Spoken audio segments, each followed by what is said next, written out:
है गाइस, मैं रोहित मौर्य आप सभी का स्वागत करता हूं अपने यूट्यूब चैनल में बैक टू साइंस क्लासेस में।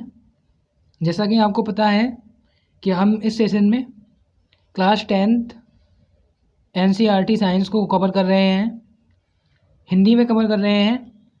हमने साइंस में फर्स्ट लेसन से स्टार्ट किया है, केमिकल रिएक्शन एंड इक्वेशंस, जिसमें हमने थ्योरी पढ़ रखी है। अब उसके न्यूमेरिकल्स और जो क्वेश्चन आंसर है उन्हें सॉल्व करेंगे। तो हम स्टार्ट करते हैं। यहाँ पे हम सबसे पहले सीखेंगे रिएक्शन को बैलेंस करना। तो आपका जो पहला क्वेश्चन है वो आपकी स्क्रीन पर आ रहा है। इसमें लिखा हुआ है हाइड्रोजन की क्रिया क्लोरीन के साथ कराने पर हाइड्रोजन क्लोराइड बनता है। तो हम समझेंगे हाइड्रोजन की क्रिया मतलब H2 की क्रिया हमने करा दी क्लोरीन के साथ, Cl2 के साथ। एरो लगा दिया क्योंकि हमने पढ़ा था कि यहाँ पे H2 और Cl2 ये हमारे हो गए अभिकारक, और जब भी हम क्रिया कराते हैं तो वहाँ पे एक एरो लगा देते हैं। एरो के बाद जो भी चीज़ बनती है वो हमारे उत्पाद बनते हैं। तो उत्पाद में हमारे लिए क्या प्राप्त हो रहा है? उत्पाद में हमारे लिए प्राप्त हो रहा है हाइड्रोजन क्लोराइड मतलब HCl। ये हो गया हमारा हाइड्रोजन क्लोराइड मतलब उत्पाद। तो अब हम इसके लिए आगे देखेंगे कि अभी हमारा क्या है, ये समीकरण जो है बैलेंस्ड नहीं है। यहाँ पे H के 2 दे रखे हैं, हाइड्रोजन के 2 अणु, क्लोरीन के भी 2 अणु दे रखे हैं, लेकिन जो हमें उत्पाद प्राप्त हुआ है उसमें हमारे लिए HCl सिंगल मात्रा में दिया हुआ है। H का 1 अणु है, क्लोरीन का भी 1 अणु है। तो हम इसे सॉल्व मतलब इस समीकरण को हम संतुलित करेंगे। तो हमने कुछ समय पहले पढ़ा था समीकरण संतुलित करने के लिए एक नियम पढ़ा था, तराजू वाली फॉर्म जो मैंने आपको पढ़ाई थी, उसी का यूज यहाँ पर करना है और सिंपल वे में हमें अपने समीकरण को संतुलित कर लेना है। यहाँ पे हमारे पास क्या है, कोई भी चीज़ कम है मतलब हमें पूरा करना है। तो हमने सबसे पहले क्या लिखा था कि जो भी हमारे तत्व दे रखे होते हैं उनके अणुओं की संख्या को हम लिख लेते हैं। तो हमारे पास हाइड्रोजन है, हाइड्रोजन का अणु यहाँ पे कितने दे रखे हैं? 2। इस तरफ Cl के कितने दे रखे हैं? 2। लेकिन ये हमारा LHS होता है, ये हमारा RHS होता है। लेकिन इस साइड में H सिंगल, Cl भी 1 है। तो क्या करें जिससे कि ये हमारा पूरा हो जाए। यहाँ पे 1 है, यहाँ पे भी 1 है। यदि हम यहाँ पर 2 से मल्टीप्लाई कर दें तो हमारा क्या हो जाएगा, जो भी हमारे Cl और H का मान है वो पूरा हो जाएगा। जब यहाँ 2 से हम मल्टीप्लाई कर देंगे तो हमारा हो जाएगा H2Cl2। इन दोनों को कंबाइन करके लिखेंगे। जब HCl बनाएंगे तो यहाँ पे हम आगे 2 से मल्टीप्लाई कर देंगे मतलब 2HCl। तो आपका पहला समीकरण जो है, आपकी पहली समीकरण संतुलित हो गई। आई होप आपके अच्छे से समझ में आया होगा। अगली हमारे लिए दे रखा है, अगला क्वेश्चन जो दे रखा है क्वेश्चन नंबर 1 था ये। क्वेश्चन नंबर 2 में हमारे लिए दे रखा है बेरियम क्लोराइड मतलब बेरियम क्लोराइड। बेरियम क्लोराइड को हमारे लिए एल्युमिनियम सल्फेट के साथ रिएक्शन करानी है, बेरियम सल्फेट बनना है और एल्युमिनियम क्लोराइड बननी है। तो इसे देखते हैं अभी। तो हमारे लिए दिया हुआ है बेरियम क्लोराइड मतलब BaCl2 की जो हमें रिएक्शन करानी है वो हमारे लिए करानी है एल्युमिनियम सल्फेट से। तो एल्युमिनियम सल्फेट का हमारा सूत्र होता है Al2SO4 का होल थ्राइस। इनकी हमें रिएक्शन करानी है, एरो का चिन्ह लगा दिया। हमारे पास जो प्रोडक्ट हमें प्राप्त हुआ वो हमारे लिए प्राप्त हुआ बेरियम सल्फेट मतलब BaSO4, और उसके बाद हमें प्राप्त हुआ एल्युमिनियम क्लोराइड AlCl3। ये हमारे लिए प्राप्त हो गया। अब ये जो हमारी रिएक्शन है वो बैलेंस नहीं है, अनबैलेंस्ड है। तो इसे बैलेंस करते हैं, तरीका वही रहेगा हमारा LHS RHS, दोनों को अलग अलग लिख लेंगे। तो यहाँ पे हमारे लिए पहले क्या दे रखा है, BaCl दिया हुआ है, Al दिया हुआ है, SO4 दिया हुआ है, सल्फेट आयन। इसी प्रकार से यहाँ भी हमारे लिए यही चीज़ें प्राप्त हो रही हैं,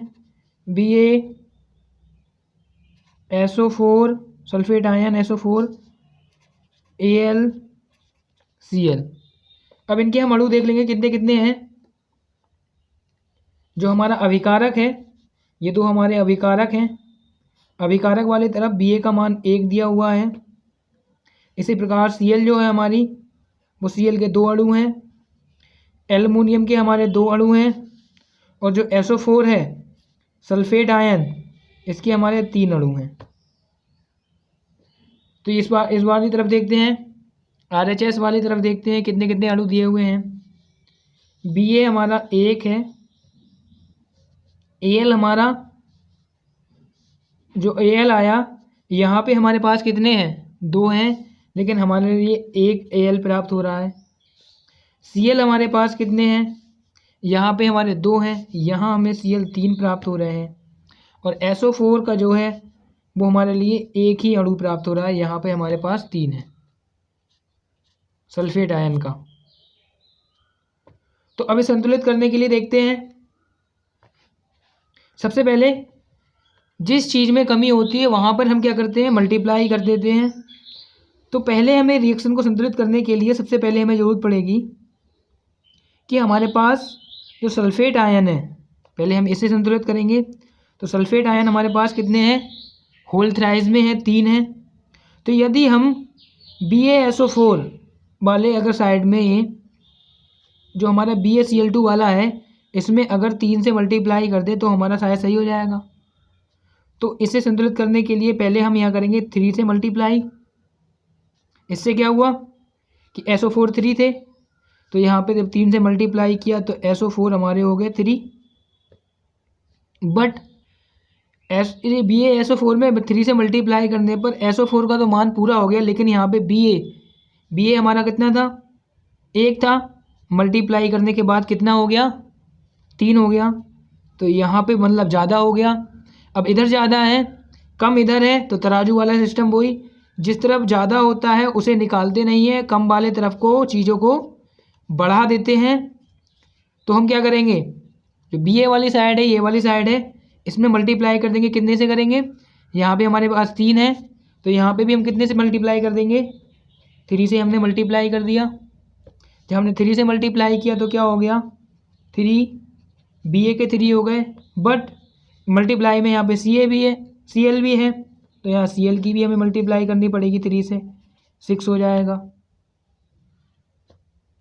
ठीक, तो यहाँ पे अब क्या हुआ, यहाँ पे हमारा Cl का ज़्यादा हो गया और यहाँ पे हमारा Cl का मान 3 है।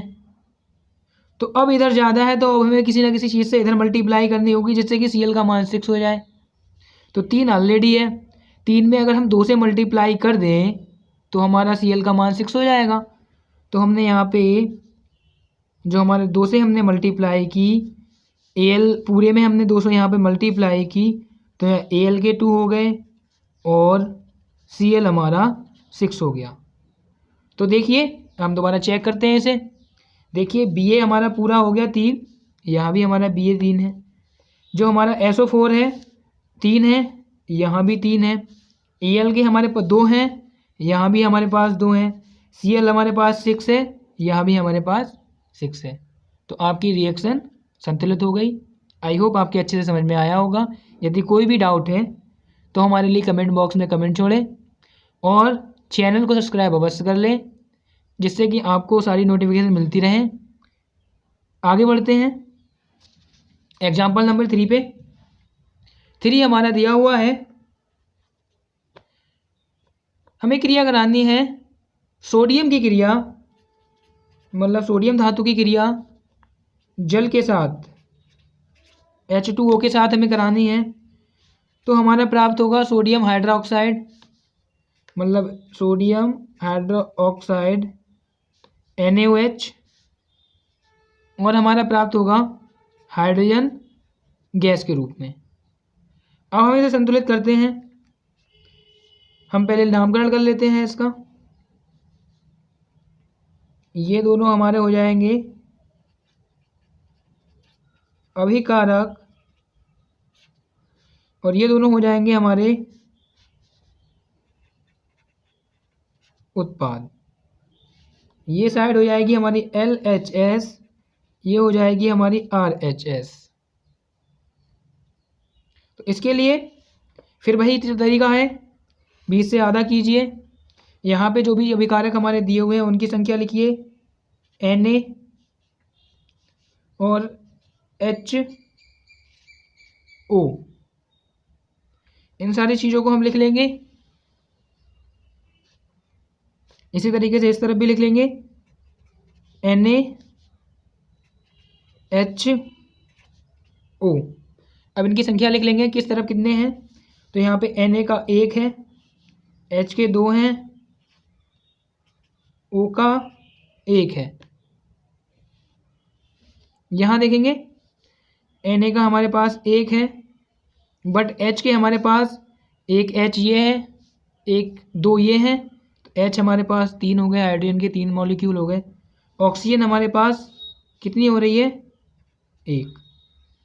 अब इसे संतुलित करने के लिए क्या करेंगे कि हमारे पास यहाँ पर H की मात्रा अधिक है। जब इस वाले तराजू के पलड़े में हमारी मात्रा अधिक है तो हमें जो भी चीज़ निकालना है या डालना है, निकालना तो है नहीं, डालना है वो किस तरफ डालना है, इधर। जो चीज़ कम होती है पहले उस चीज़ को हम पूरा कर लेते हैं। यहाँ पे हमारे पास कितने हैं, यहाँ पे हमारे पास दिया हुआ है हाइड्रोजन के 3 अणु, यहाँ पे 2 अणु। अब इसे पूरा कैसे करें, कुछ ऐसा किया जाए जिससे कि ये हाइड्रोजन तो पूरी हो गई, ये तो हमारी बैलेंस्ड है, तो कुछ ना कुछ ऐसा किया जाए जिससे कि ये पूरा हो जाए। यहाँ 3, यहाँ 2। अब ऐसा किया जाए जिससे कि ये बैलेंस हो जाए। तो देखते हैं आगे।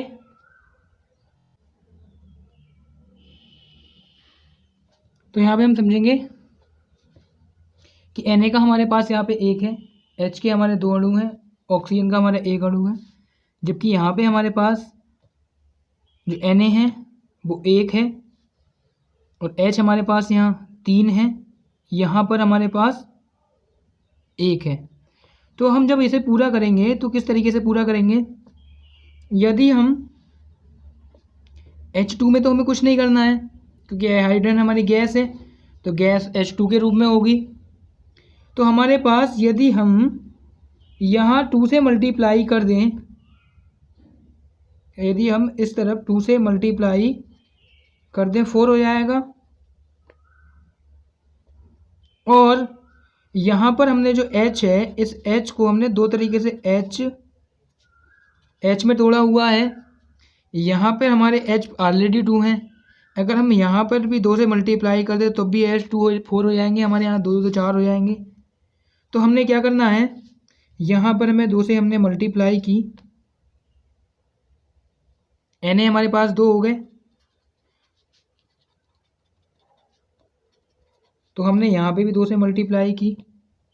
अब देखिए समीकरण हमारी संतुलित हो चुकी है।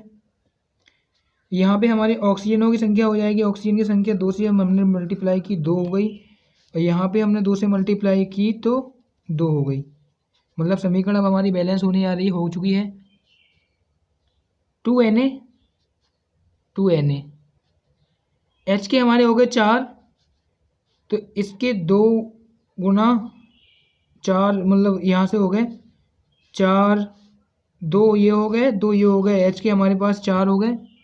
ऐसी ऑक्सीजन हमारे पास कितनी है, ऑक्सीजन यहाँ पर हमारे पास है 2 अणु हैं ऑक्सीजन के। अब यहाँ पर भी हम देखें ऑक्सीजन के हमारे पास 2 अणु हैं, तो हमारी यहाँ पे संतुलित हो गई, बैलेंस्ड। आई होप आपके समझ में आया होगा। यदि आपको समझ में नहीं आया तो एक बार वीडियो को रिवाइंड कीजिए, दोबारा से देखिए, आई होप आपके अच्छे से समझ में आ जाएगा। तो बढ़ते हैं हम अगले नेक्स्ट क्वेश्चन पे, जो इस प्रकार है। हमारा अगला क्वेश्चन दिया हुआ है, जब लोहे की कील को कॉपर सल्फेट के विलयन में डुबोया जाता है तो विलयन का रंग क्यों बदल जाता है। अब इस बात को समझने के लिए हम पहले देखेंगे कॉपर सल्फेट। जो हमारा कॉपर सल्फेट होता है, कॉपर सल्फेट का हमारा जो रंग होता है वो नीले रंग का होता है। कॉपर सल्फेट मतलब CuSO4, इसका कलर होता है हमारा नीला। जिस कलर का ये स्केच पेन का कलर है, जस्ट लाइक बिल्कुल ऐसा ही कलर होता है। अब इसमें हमने क्या किया, इसमें हमने लोहे की कील डाल दी। हमने एक लोहे की कील डाल दी। जब हमने इसके अंदर एक लोहे की कील डाली तो उस लोहे की कील मतलब ये लोहे की कील है, मतलब Fe लोहा। अब इसमें क्या होगा, ये लोहे की जो कील है, अब हम इसके लिए एक रिएक्शन लिख लेंगे। Fe की क्रिया हमने करा दी CuSO4 से, तो हमारा जो उत्पाद बनेगा, ये जो Fe है Cu से अधिक क्रियाशील है, तो हमारा बन जाएगा FeSO4 + Cu। मतलब यहाँ से Cu को विस्थापित कर दिया जाएगा और फेरस सल्फेट बन जाएगा। और जिसका रंग हमारा होता है, ये तो हमारा है नीला, लेकिन जब इसके साथ आयरन क्रिया करता है तो ये बन जाता है हरे रंग का। उस विलयन का जो रंग हो जाएगा वो हरा हो जाएगा, क्योंकि जो लोहा है यहाँ से लोहा SO4 के साथ जुड़ जाएगा, बन जाएगा FeSO4, और जो कॉपर जो था वो विस्थापित हो जाएगा, मतलब तांबा यहाँ पर निकल जाएगा। पहले आयरन डालने से पहले नीले रंग का विक्षेप जो हमारा विलयन था वो नीले रंग का था, लेकिन जब हमने इसके साथ क्रिया करा दी लोहे की, Fe की करा दी, तो Fe क्या करेगा, इसे विस्थापित कर जाएगा, Cu को विस्थापित डिस्प्लेस कर देगा और इसकी जगह पे खुद आकर के जुड़ जाएगा। देखिए यहाँ पे जो पहले Cu था वो निकल गया, Fe जुड़ गई तो बन गया FeSO4। तो मैं आपसे एक क्वेश्चन पूछता हूँ कि ये जो हमारी रिएक्शन लिखी हुई है, इस रिएक्शन का टाइप कौन सा है। आगे लेक्चर में जो हमने प्रीवियस लेक्चर थे उनमें हमने पढ़ा था, इक्वेशन के कुछ टाइप पढ़े थे, तो आप देख करके बताइए ये किस टाइप की इक्वेशन है। ध्यान लगाइए, हाँ बिल्कुल सही बताया, आप समझ गए होंगे। यदि हम इसको ABC की फॉर्म में लिख लें तो ये Fe हो जाएगा हमारा A, Cu हो जाएगा हमारा B और SO4 हो जाएगा हमारा C। अब हमने क्या किया, जो C है वो A के साथ अटैच हो गई और B हमारी निकल गई, तो हमारा उत्पाद बना AC + B। और ये हमारी कंडीशन होती है विस्थापन अभिक्रिया। तो पेपर में हम लोगों से पूछा जाता है कि निम्न क्रिया को पहचानिए। यदि आपसे क्वेश्चन में विस्थापन अभिक्रिया लिखने के लिए आए तो आप परिभाषा के साथ साथ ये एग्जाम्पल भी लिख सकते हैं, क्योंकि ये एग्जाम्पल विस्थापन अभिक्रिया का है। आपके अच्छे से समझ में आया होगा। आगे देखते हैं। तो हम आगे क्वेश्चन में बढ़ते हैं। यहाँ हमारा क्वेश्चन नंबर 4 है, संतुलित समीकरण क्या है, संतुलित समीकरण को समझाइए। ये हम प्रीवियस वीडियो में पढ़ चुके हैं कि संतुलित समीकरण क्या होती है, समीकरण क्या होती है, किस प्रकार संतुलित होती है, वहाँ से आप इसे पूरा कर सकते हैं। अगला क्वेश्चन है क्वेश्चन नंबर 5। ये आपसे पूछा गया है कि संतुलित करनी है हमारी रिएक्शन को, तो इसका जो ए वाला पार्ट है, ए वाले पार्ट में दिया हुआ है कि नाइट्रोजन गैस से संयोग करके अमोनिया बनती है, नाइट्रोजन हाइड्रोजन गैस से संयोग करके अमोनिया बनाती है। तो हमें लिखना पड़ेगा N2 किससे क्रिया करती है, हाइड्रोजन गैस से, मतलब H2 से, और बनाती क्या है, अमोनिया NH3। तो इसका नामकरण है, नाम लिख लेंगे नाइट्रोजन हाइड्रोजन अमोनिया। अब हमारे लिए कुछ दिखाई दे रहा है कि ये जो रिएक्शन है वो हमारी बैलेंस्ड नहीं है। कैसे पहचाना हमारे लिए बैलेंस्ड नहीं है, यहाँ पे देखिए वही तरीका अपनाएंगे हम कि ये LHS RHS N के अणुओं की संख्या, H के अणुओं की संख्या, N के अणुओं की संख्या, H के अणुओं की संख्या। तो N के अणुओं की संख्या यहाँ पे हमारी दे रखी है 2, H के अणुओं की संख्या 2, यहाँ N के अणुओं की संख्या 1 और H के अणुओं की संख्या 3 दे रखी है। तो अब क्या करें जिससे ये संख्या बराबर हो जाए? तो इसे करने के लिए क्या करेंगे, जो भी हम परिवर्तन करते हैं वो परिवर्तन हम करते हैं जिस तरफ संख्या हमारी कम होती है। तो जो भी हमें पहले परिवर्तन करना है वो इस साइड में करना है। तो देखते हैं, n हमारे पास 2 है, h हमारे पास 2 है, यहाँ पर हमारे पास n 1 है, s 3 है। तो यदि हम यहाँ पर 3 से मल्टीप्लाई कर दें तो हमारा h हो जाएगा 6। इसी प्रकार यहाँ पे यदि हम इस पूरे पोर्शन में 2 से मल्टीप्लाई कर दें तो हमारे पास जो n की वैल्यू है वो 2 हो जाएगी और जो h की वैल्यू है वो 6 हो जाएगी। यहाँ पे देखिए N2 H6 N2 H6। हमें मल्टीप्लाई इस प्रकार करनी होती है कि जो हमारा प्रोडक्ट है, प्रोडक्ट हमारा बिगड़ना नहीं चाहिए, इसकी वैल्यू नहीं बिगड़ना चाहिए, क्योंकि अमोनिया है तो अमोनिया का जो फॉर्मूला होता है वो NH3 होता है। तो हम किसी भी चीज़ की मल्टीप्लाई यहाँ नहीं कर सकते। जो भी हमें मल्टीप्लाई करनी होगी वो हमारे लिए यहाँ करनी होगी, जिससे कि हमारा जो अमोनिया का फॉर्मूला है वो ख़राब ना हो। तो करते हैं, जो यहाँ पे हमें है इस साइड में हमें किससे मल्टीप्लाई की थी, हमने 3 से मल्टीप्लाई की थी H2 में, तो हमने यहाँ 3 से मल्टीप्लाई कर दी। इसी प्रकार अब इस वाले टर्म में जो हमें प्राप्त हुआ तो उसमें हमने 2 से मल्टीप्लाई कर दी। जब हम 2 से मल्टीप्लाई कर देंगे तो n के हमारे 2 हो जाएंगे, h की 3 से करेंगे तो हमारे पास 6 हो जाएगा और हमारी जो रिएक्शन है वो बैलेंस हो जाएगी। तो आपको अच्छे समझ में आया होगा।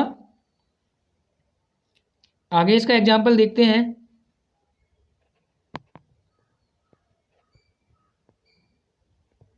आगे हमारा बी वाला पोर्शन दिया हुआ है।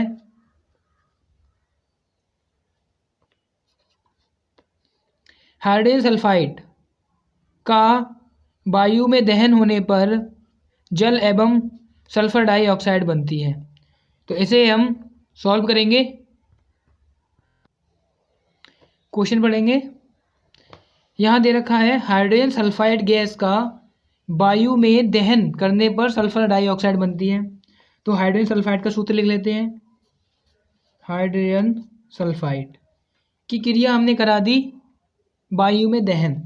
तो मैंने बताया था कि जब भी हम दहन की बात करते हैं, दहन मतलब जलाना, जलाने के लिए हमारे लिए किसकी आवश्यकता होती है? ऑक्सीजन गैस की। जहाँ पर हमारे लिए दहन की अभिक्रिया देनी हो वहाँ पर सीधे हम O2 से, हम ऑक्सीजन से हम क्रिया करा देते हैं, जिससे हमारी क्रिया दहन वाली क्रिया हो जाती है, क्योंकि हम जलाने के लिए ऑक्सीजन गैस का यूज करते हैं। तो हमारे लिए क्या प्राप्त होता है? सल्फर डाइऑक्साइड, मतलब सल्फर डाइऑक्साइड SO2। और बाद में हमारे पास क्या बनता है? जल। तो जल हमारे लिए प्राप्त होता है। अब हम देखते हैं कि समीकरण बैलेंस है नहीं है। इस समीकरण को बैलेंस करेंगे। समीकरण को बैलेंस करेंगे तो वही तरीका है, पहले हम इसका नामकरण कर लेंगे, जिसकी अणुओं की संख्या लिख लेंगे। ये हो जाएगा LHS RHS, डिवाइड कर लेंगे। यहाँ पे H के अणुओं की संख्या, S के अणुओं की संख्या, O के अणुओं की संख्या। इसी प्रकार यहाँ पर H के अणुओं की संख्या, S के अणुओं की संख्या, O के अणुओं की संख्या। तो देख लेंगे यहाँ पे हम कि हमारे पास कितने कितने अणु हैं। तो यहाँ पे हमारे पास H के हैं हमारे 2 अणु, O का मतलब S का हमारे पास 1 अणु है, O के हमारे पास 2 अणु हैं। यहाँ पे देखेंगे H2 S1 और O हमारे पास हो रहे हैं 3।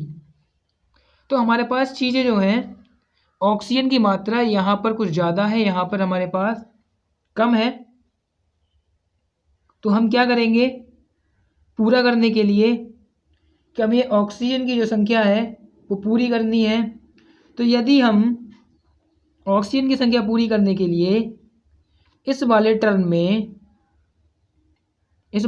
में यदि हम 2 से मल्टीप्लाई कर दें, इस वाले टर्म में 2 से मल्टीप्लाई कर दें, तो हमारे पास क्या हो जाएगा, एच भी हमारा हो जाएगा पूरा। इसी प्रकार हम यहाँ 2 से मल्टीप्लाई कर दें,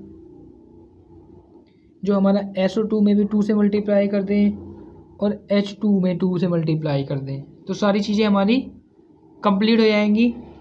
जब हमने यहाँ 2 से मल्टीप्लाई की तो 4 हो गया, S में करी 2 हो गया, O में करी 4 हो गया। इसी प्रकार हमने यहाँ पे क्या में करी 2 से करी, H4 हो गया, S था, S में हमने 2 से मल्टीप्लाई करी, S2 हो गया। अब जो हमारा O था, O की संख्या 3 थी, O3।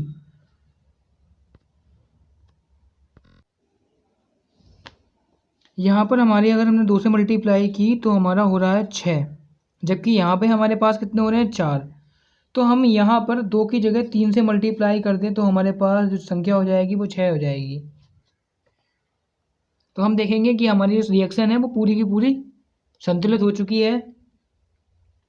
H हमारे पास 4, H4, S हमारे पास 2, S2, O हमारे पास 3 दूनी 6 हैं। यहाँ पे हमारे पास S2 थे, 2 हो गए। हम बात करें H की, H हमारे पास 4 हैं। यहाँ पे हम O की बात करें तो 2 दूनी 4 और यहाँ पे 2 से हमने इसकी मल्टीप्लाई की तो ये 2 हो गए और यहाँ पे 4, 4 2 6, मतलब समीकरण हमारी यहाँ पे संतुलित हो चुकी है।